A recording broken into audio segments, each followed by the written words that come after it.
essayer d'analyser ce qui se passe dans le monde arabe et qu'est-ce qui se passe même sur la scène européenne. Alors pourquoi on l'a choisi? Simplement 3 points. C'est un sujet qui me tient à cœur. Tout ce qui se passe dans le monde arabe, maintenant, tout le chaos qu'on voit, constater, toute cette déstabilisation, parfois on parle de balkanisation, nous fait souffrir par rapport à toutes les avancées démocratiques qui ont eu lieu il y a 3 ans, où on a fait énormément de conférences par rapport au printemps arabe, soulèvement populaire et toute cette avancée démocratique du monde arabe. Voilà, donc on était un peu frustrés, déçus par ce qui se passe maintenant. En même temps, pour la deuxième raison, c'est alors qu'on se veut et que nous voulons un espace laïque, cette instrumentalisation de la religion par rapport à des groupes extrémistes et rétrogrades n'auront pas service à l'islam et à la religion. Ça, on peut le dire en étant dans notre sphère laïque, parce que l'islam que nous avons connu n'a rien à voir, pas du tout, avec ce qui se passe maintenant. Voilà. Et troisièmement, c'est simplement pourquoi associer l'Europe et le monde arabe. Nous, qui ont des racines à la Méditerranée, pour nous, la Méditerranée, on l'avait dit tout à l'heure avec nos amis intervenants, c'est-à-dire la Méditerranée, où nous pensons que c'est la porte européenne. Et ce qui se passe maintenant par rapport à ce climat de tension et d'extrémisme de toutes parts qui jaillit en Europe, nous préoccupe et nous inquiète. Voilà pour les 3 raisons pour lesquelles nous avons choisi. Le choix des intervenants. On a pensé à un politique, donc Gilles Pardieu, donc on l'a contacté, nous le remercions parce qu'il va nous rejoindre, parce qu'il a un calendrier, il va arriver à 15h, c'est ce qu'on a dit, 15h. Oui, c'est ça. Voilà. Quelqu'un qui s'occupe de la sécurité et qui soit remercié, c'est le général Faupin là qui vient de Bordeaux, qui soit remercié par rapport à ce déplacement. Donc, quelqu'un qui peut nous parler de la sécurité intérieure et tout ce qui se passe sur le terrain. Un historien, c'est notre ami Pierre Thierry, et un militant associatif qui est représentant de la société civile, qui s'est mobilisé par rapport au manifeste des libertés, qui a déjà participé avec nous pour tout ce qui est printemps arabe, soulèvement populaire, la Constitution européenne. C'est M. Adel Jofi qui soit remercié aussi par rapport à... Je ne vais pas parler. Je laisse la parole à Michel qui va animer la première table. Alors, quelques mots rapidement. Pourquoi le mouvement européen d'or est-il associé au centre culturel du monde arabe? C'est parce que depuis quelques années, nous avons une coopération très étroite entre nous et nous apprécions réciproquement. Alors pourquoi sommes-nous là aujourd'hui? C'est parce que nous avions organisé à l'Université catholique de Lille il y a 2 ans un colloque sur les conséquences des printemps arabes. Nous avons avec Tariq, convenu que le sujet sur le terrorisme était tout à fait d'actualité.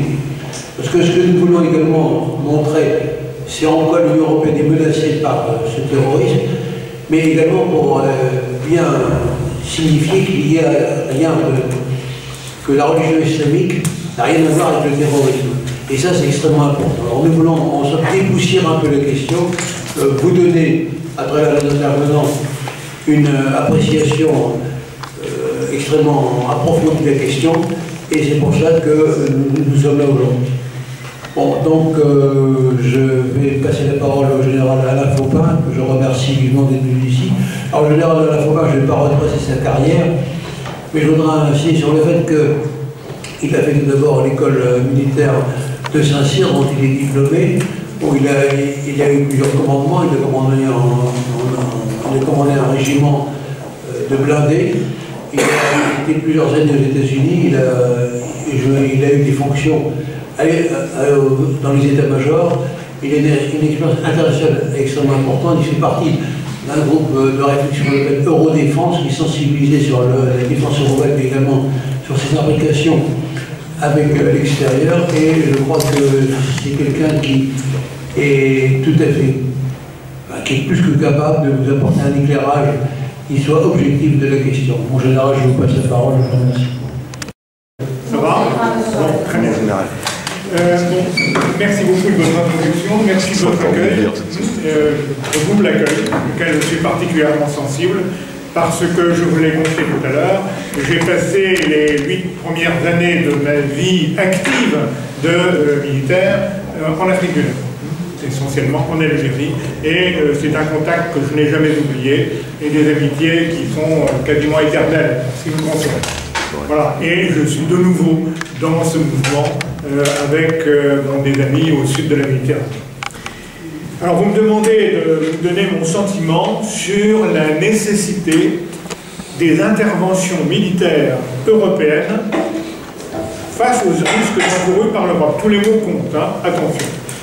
Vous m'avez précisé en termes de risques les vagues d'immigration en provenance du Moyen-Orient, le danger de fanatisation des quartiers populaires en Europe, etc. Le sujet est à la fois très vaste, mais aussi extrêmement réducteur.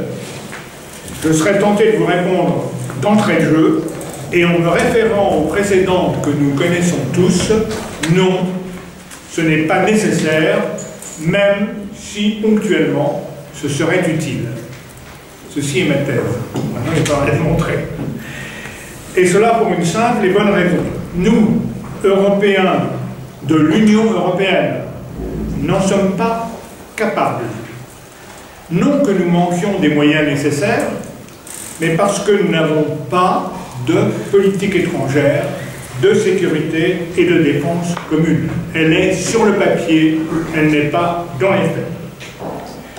Et que nous ne sommes pas prêts d'en avoir une. Ne croyez pas que ce soit du pessimisme, ni que ce soit outrancier, c'est simplement un fait.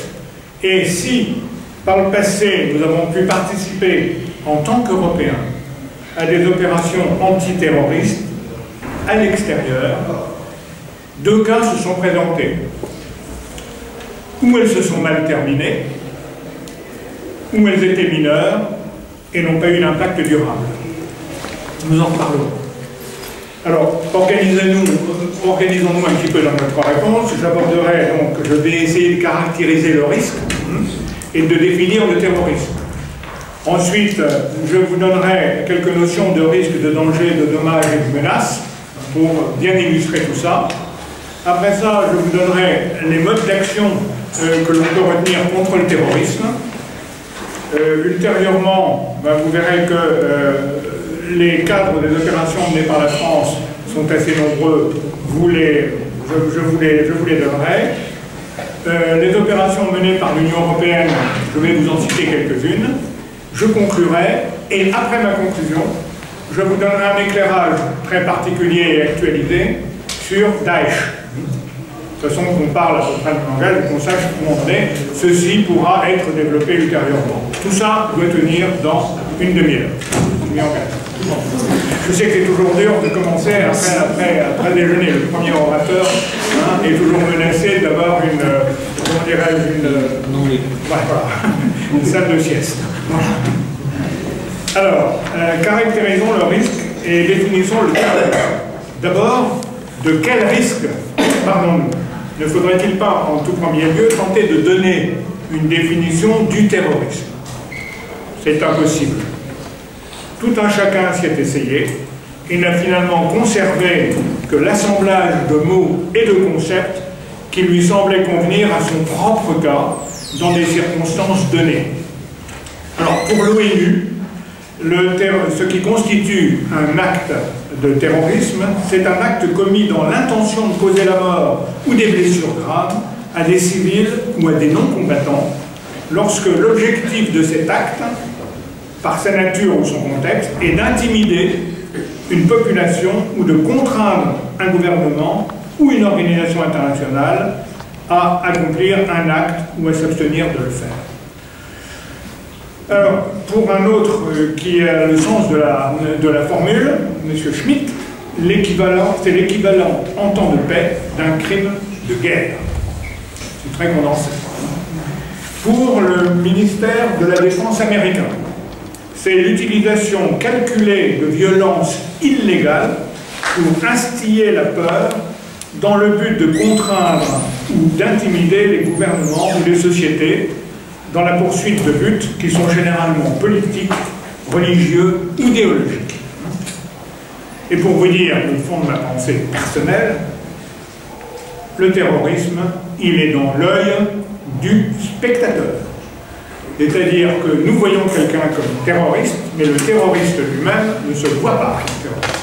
Donc il y a autant de terroristes perçus que de personnes sur la scène. Bon, il y a quand même des choses qui sont communes du terrorisme. Donc la notion est aussi complexe que la réalité, et il est bien difficile de se mettre d'accord, même entre branches de la famille européenne, vieilles en apparence, mais très jeunes en fait. Et il n'est pas surprenant que les interventions européennes à l'extérieur ne fassent que très rarement l'unanimité et qu'elles soient menées par un petit nombre de pays convaincus de la nécessité de le faire et qui en ont les moyens. Un peu toujours les mêmes, à vrai dire. Voyons maintenant les notions de risque, de danger, de dommage et de menace. C'est important, tous ces mots-là, vous allez les retrouver dans la presse, à droite à gauche, utilisés un peu n'importe comment. On mélange le risque, on mélange les menaces, le danger, tout ça, on rentre ça. Mais il y a quand même une petite séquence, tout ça c'est assez triangulaire. Donc vous allez voir, j'espère qu'après que je vous ai dit, vous allez mieux situer les choses. Restons sur le terrorisme et sur la notion de risque. Notion de risque que le terrorisme sous-entend. Le raisonnement sur le risque s'appuie sur l'analyse des données du danger et du dommage. Il appelle de la prévision et de la décision. Le risque, voilà, ça doit aboutir à une décision. Le danger se rapporte à la potentialité d'un dommage. Et ce dernier qualifie un phénomène regrettable, engendré par un danger qui porte atteinte à un droit et qui donne naissance à un préjudice. C'est une interaction triangulaire que l'on retrouve dans toute situation de crise. Donc quand vous maîtrisez ces trois mots, hein, vous avez compris. L'analyse des données du danger, ça s'appelle en termes militaires, et de sécurité, la recherche du renseignement. Son évaluation et sa traduction en menace. Inutile de préciser que dans le cas du terrorisme, cela implique des moyens d'infiltration humains et matériels, électroniques et satellitaires, particulièrement performants. Mais il faut aussi trois autres échelons avant la validation par l'autorité responsable, politique ou militaire, suivant le moment. L'analyse, la fusion, tous les renseignements que je peux glaner autour, et la synthèse.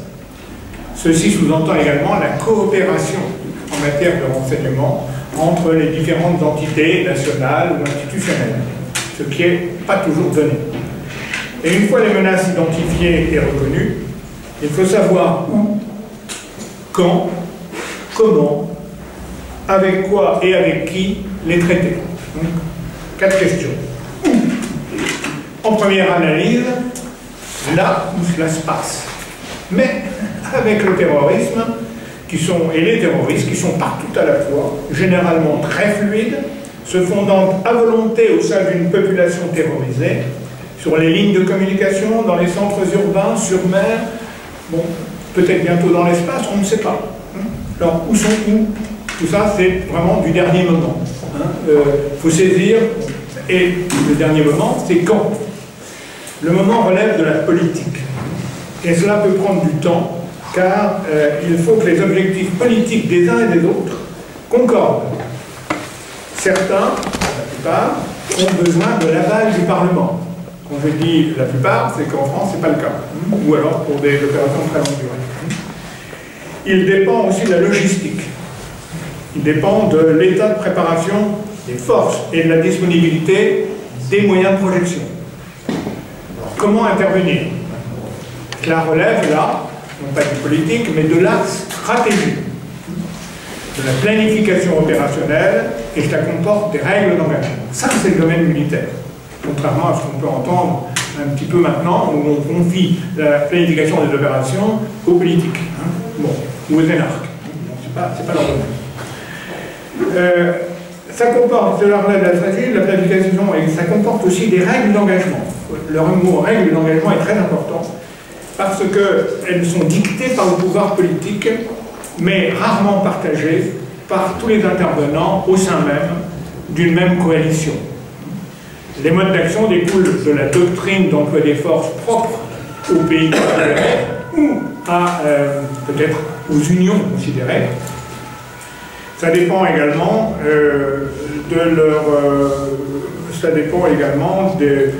des matériels, des équipements, des armements qui sont mis à la disposition des troupes, mais plus encore de leur degré d'entraînement. Seuls, aujourd'hui, des professionnels ont la capacité de participer à ce type d'opération. Ce comment est bien entendu fonction de ce que l'on prévoit de trouver sur le terrain. Ça déterminera les effectifs, les capacités à mettre sur le terrain, la chaîne logistique à prévoir et la durée de l'opération, ce qu'il est rarement possible de faire, et vous en avez tous les jours l'illustration par des opérations qui sont menées en Centrafrique, au Mali, à droite à gauche, en Irak ou ailleurs, c'est toujours extrêmement protégé. Maintenant, quels sont les modes d'action qu'on peut retenir contre le terrorisme? Alors, je ferai une dernière remarque sur le terrorisme. La force militaire extérieure, celle qui vient de l'extérieur pour s'attaquer à un problème de terrorisme dans un endroit donné, seule est incapable d'éradiquer le terrorisme dont la fonction première est de terroriser la population pour arriver à ses fins de nature politique. On l'a vu en Irak, en Afghanistan, au Kosovo, on le voit aujourd'hui en Syrie, au Mali, au Nigeria. On notera que quand les forces armées et politiques d'un pays sont confrontées dans leur propre pays à un problème de cette nature, elles aboutissent souvent, même si cela prend du temps, et ça en prend toujours beaucoup, à un modus vivendi après une phase de négociation. Cela aurait été le cas en Serbie, en Tchétchénie, en Irlande du Nord, au Sri Lanka, au Cambodge, et cela paraît en bonne voie en Colombie ou au Guatemala. Bien sûr, tous ces pays ne sont pas des exemples de démocratie à l'occidentale, mais ce qu'il y a, c'est que la paix est rétablie et les gens vivent ensemble. Ce ne sont pas des modèles, mais ce sont des exemples.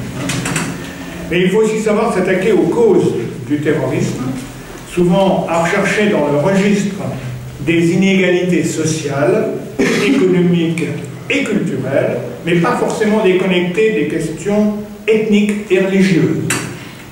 Ceci n'est pas le rôle des militaires, du tout, mais des ONG, de l'ONU, d'institutions internationales et des gouvernements. Le cas du Mali est assez instructif à ce sujet, même si cette gestion de crise n'était pas européenne au début, elle l'est devenue par la coopération civilo-militaire destinée à former une armée nationale, à faire repartir l'économie du pays et à restaurer l'état de droit. Il y a bien sûr encore beaucoup à faire et ça prendra encore beaucoup de temps. Revenons une fois encore à la question qui m'a été posée, dans laquelle je relève la phrase « Face aux risques encourus par l'Europe, quel risque? Et quelle Europe ?» Le tropisme atlantique de l'Europe du Nord et du Centre n'en fait pas des adeptes fougueux des interventions au sud de la Méditerranée, Grande-Bretagne exceptée. L'Europe de l'Est, et la crise ukraino-russe n'arrange rien, se garde frileusement d'une Russie en plein appétit de puissance. Quant à l'Europe occidentale et du Sud, réceptrice de tous les trafics et des vagues incessantes d'immigrants dont le filtrage est quasi impossible, elle est très consciente du risque qu'il y a à laisser les choses en l'état, mais elle n'a pas forcément les moyens de ces impulsions. Ce qui est en jeu, ce sont les approvisionnements en gaz et hydrocarbures que des actes de terrorisme pourraient interrompre. Et quand on sait la façon, et nous y reviendrons après, dont se finance Daesh, à partir des sites de production irakiens qu'il contrôle à 60%, il y a lieu d'être inquiet. En jeu également est la notion même de démocratie, fondement juridique de nos sociétés européennes, mais qui est mise à mal par les menées salafistes et djihadistes de l'intérieur et de l'extérieur. Beaucoup de populations européennes vivent dans la peur, sinon la psychose, des attentats, dont notre continent a été, comme les autres, le théâtre. Mais dans la vie de tous les jours, l'Européen moyen ne se sent pas directement menacé. Confusément, oui, en faisant beaucoup d'amalgames et quelques procès d'intention à des communautés qui ne s'assimilent pas aux tissus nationaux, boudent le mode de vie européen, décrit systématiquement la civilisation occidentale, dont pourtant il profite. Alors, qu'est-ce qui peut pousser les Européens à intervenir dans leur étranger proche, au sud de la Méditerranée notamment? Eh bien, j'ai vu en gros 7 cas de figure possibles. Les appels au secours de chefs d'État légitimes face à des menaces de coup d'État ou d'invasion. L'appel au secours des expatriés européens pris dans les tourmentes d'une révolution. Les cas les plus intolérables d'atteinte aux droits de l'homme, les risques de génocide, les minorités martyrisées, les prises d'otages, la piraterie maritime, l'utilisation d'armes de destruction massive, le blocage de leurs sources et voies d'approvisionnement. Il y en a certainement d'autres, mais au moins celles-là sont les plus fréquentes. Passons maintenant au cadre des opérations menées par la France.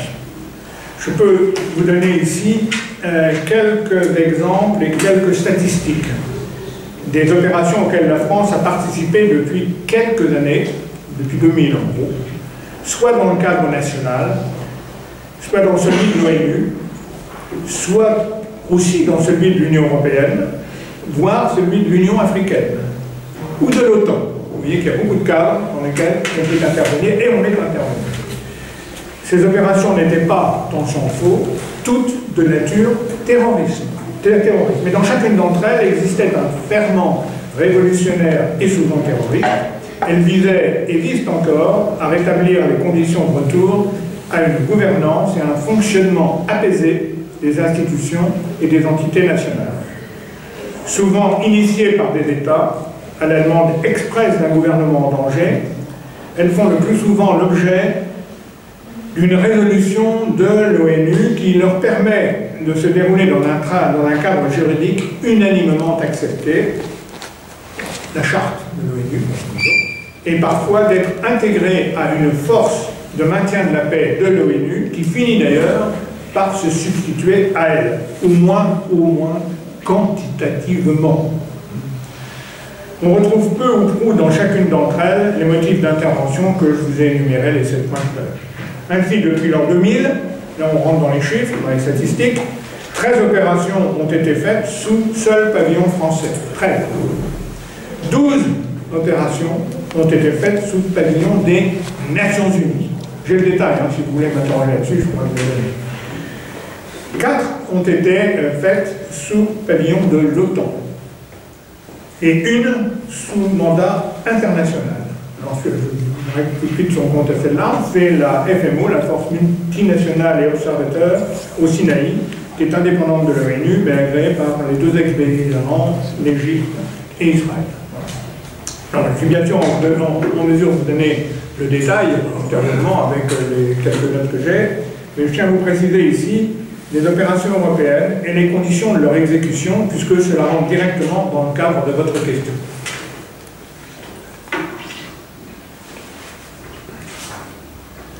Alors, si le nombre des opérations militaires européennes est relativement restreint, 4, Concordia proximement en Macédoine, Althea en Bosnie, Atalante dans l'océan Indien, EUFOR, Tchad, RCA dans Darfour. Par ces différentes agences, son réseau diplomatique, humanitaire et coopératif, l'Union européenne joue un rôle très important pour permettre aux pays faillis de reprendre pied politiquement, socialement et économiquement. En ce sens, l'Union européenne participe efficacement à la lutte antiterroriste, car elle contribue à en effacer durablement les causes.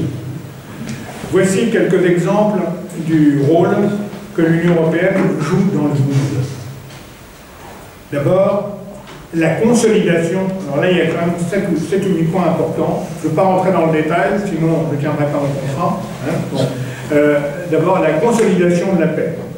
Grâce à son soutien politique, pratique et économique, l'Union européenne a joué un rôle crucial dans la consolidation de la paix dans les Balkans après les guerres de Yougoslavie. Elle a usé de son pouvoir pour promouvoir la paix et la réconciliation, et l'exemple le plus récent en est le dialogue en cours entre le Kosovo et la Serbie. Donc ça, c'est l'Union européenne qui est là et qui facilite ce dialogue. En plus, le deuxième point, c'est que l'Europe est un voisin responsable. De nombreux pays situés à l'est et au sud de l'Union européenne ont connu ces dernières années des bouleversements politiques. Le réveil arabe en est le dernier exemple. C'est pourquoi la politique européenne de voisinage vise à entretenir des relations étroites et amicales avec les pays situés aux frontières de l'Union européenne. Dans la frontière, il y a peut-être la Méditerranée entre les deux, mais disons que la frontière est la Méditerranée. La promotion de la démocratie et des droits de l'homme, ainsi que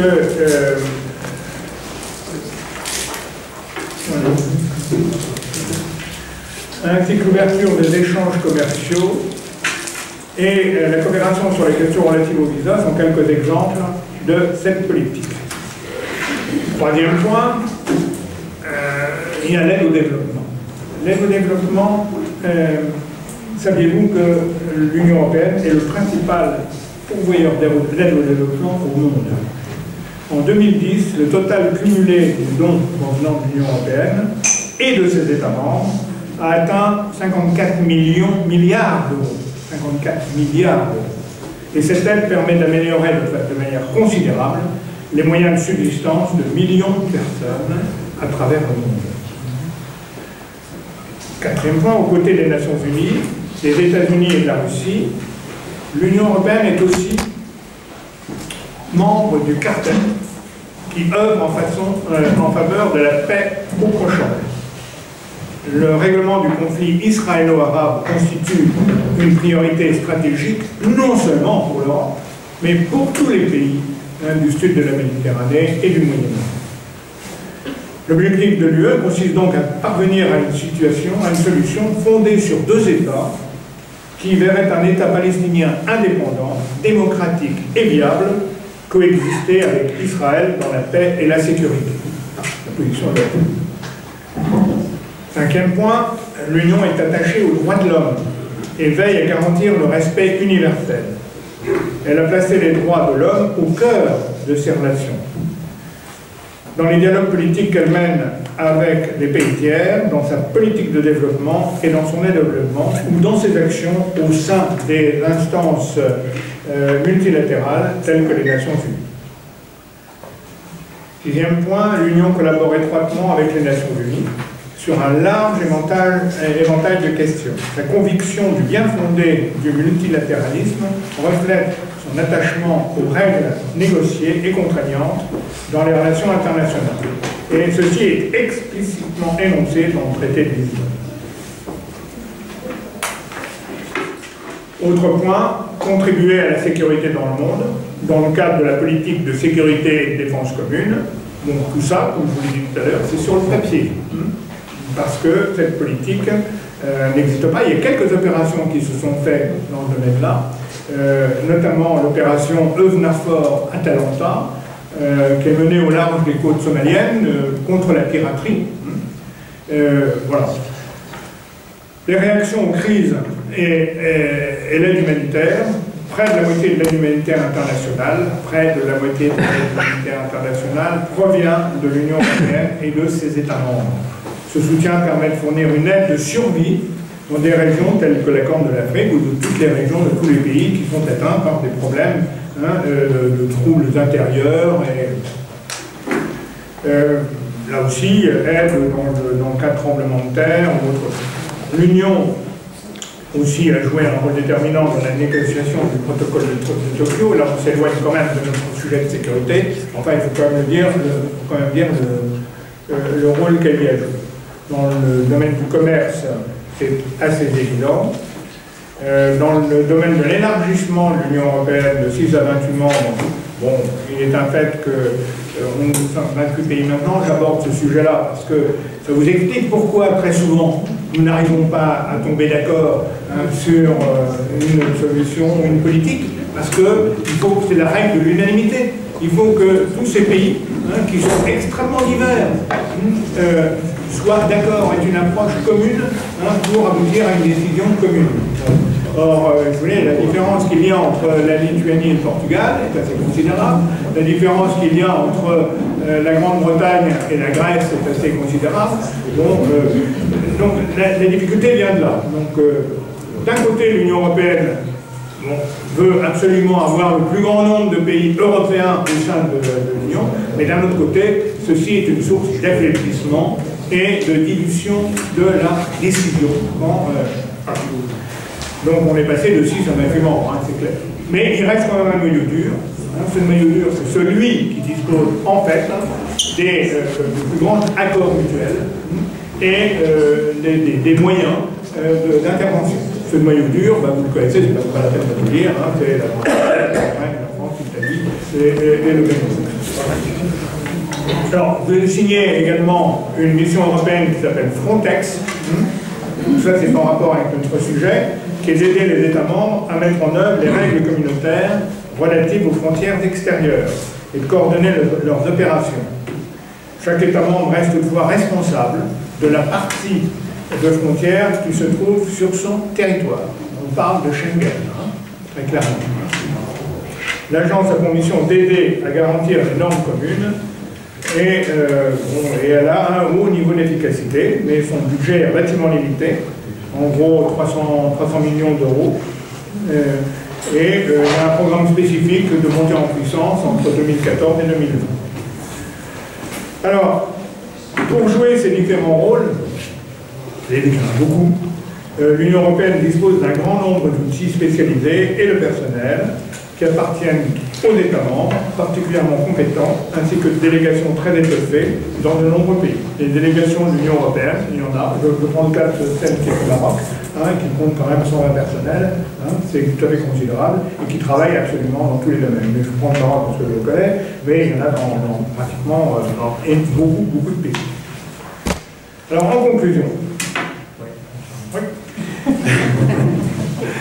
je me permets de vous dire ce dont j'ai fait ma thèse en début d'exposé, en réponse à la question que vous me posiez sur la nécessité des interventions militaires européennes face aux risques terroristes encourus par l'Europe.